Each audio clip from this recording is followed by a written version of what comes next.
Hi guys, I'm here in Ashkelon.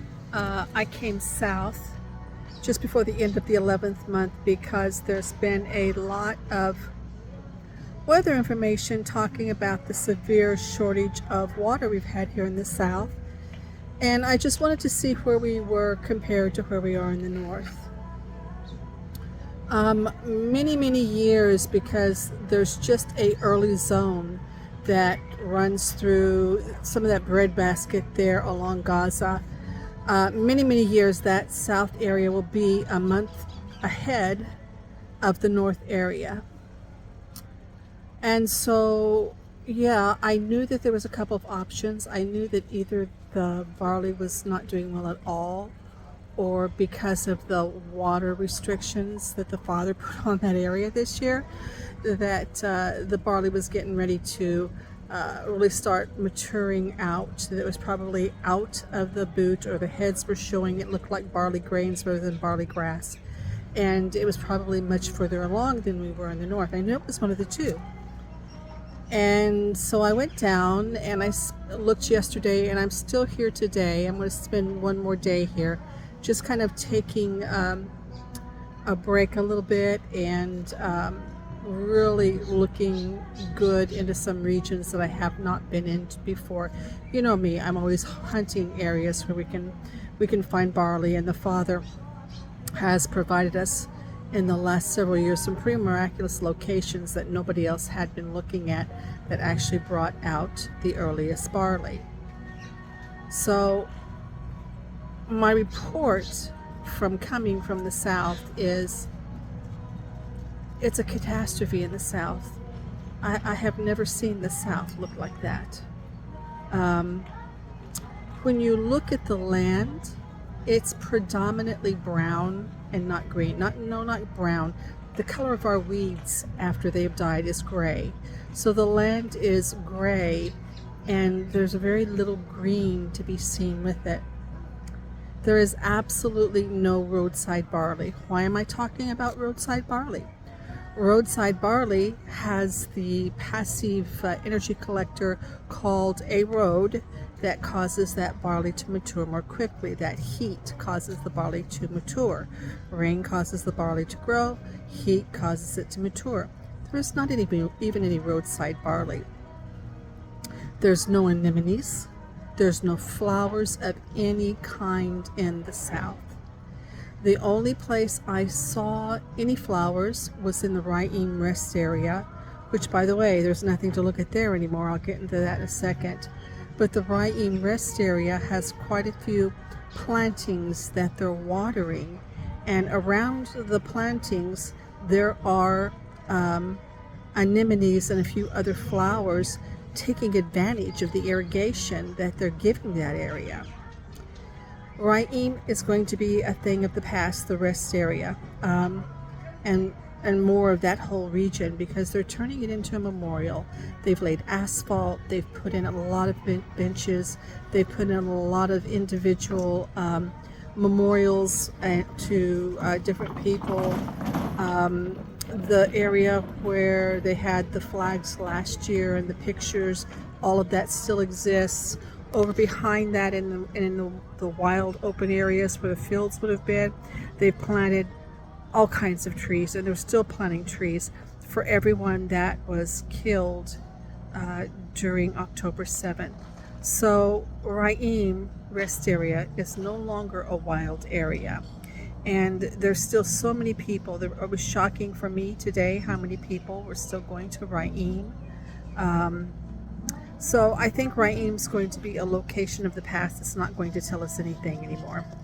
But that is my report. There's a couple of locations in the center when I head home in the morning that I want to look at, that I've not looked at, the center of the country. I want to look at these locations. I've had my eye on them, and this year it begs to be looked at, because Raim's not going to get the brass ring, not at this point. The north is beautiful and lush, graciously the Heavenly Father.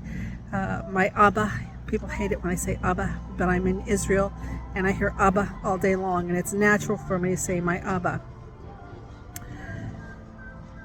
He graciously gave us near normal water for the year. So we're not lacking, and the barley is beautiful, although it still looks like barley grass. The barley is beautiful in the north, and as well in the north, there is no roadside barley as of yet. The almond trees are just now coming into good bloom, full bloom. They've not bloomed in my area yet, but I'm starting to see some around the country. It's just going to be a wait and see year to see if Abba provides a Aviv barley at the end of the 12th month.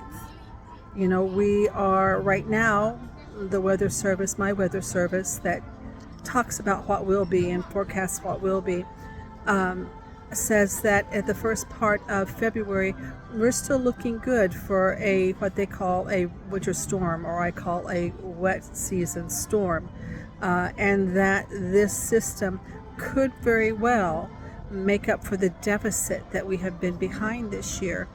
That's going to be a game changer, even for Raim. Although some of that looked pretty sick, some of the domestic fields, the leaves were starting to curl in towards the center, and they weren't going to last long.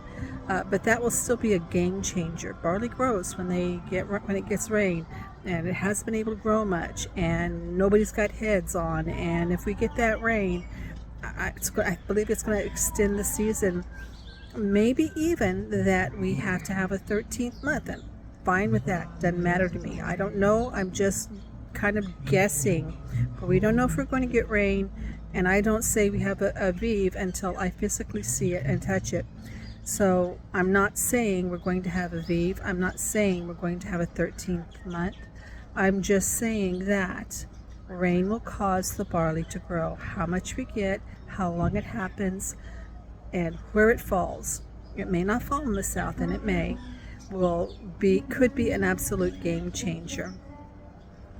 So yeah, in the south, you could definitely tell the fields that have irrigation. They were short, very short, but lush. And the ones that did have irrigation, they were pretty much dying. For those of you that are new to what I do, you should know when I go to the center tomorrow, I will only report if there is grain heads out of the barley. That's what I document. My report on the south was more the condition of the drought and not really about the barley. Yes, it affected the barley greatly, but I think that the last I read, it's been about a couple weeks ago, we were 1/3 of the annual rainfall typical for this time of year, and so that's a severe drought for that area, especially that gets less rain. So this part that I go to on the way home in the center tomorrow, if I see no barley wearing grain heads, there will not be a second report. So please don't ask me. I'm very faithful to report once I see barley wearing grain heads every year. It doesn't matter how much it is, but so yeah, that's the plan. If I see something, I'll document it. If I don't see something, there'll be no documentation.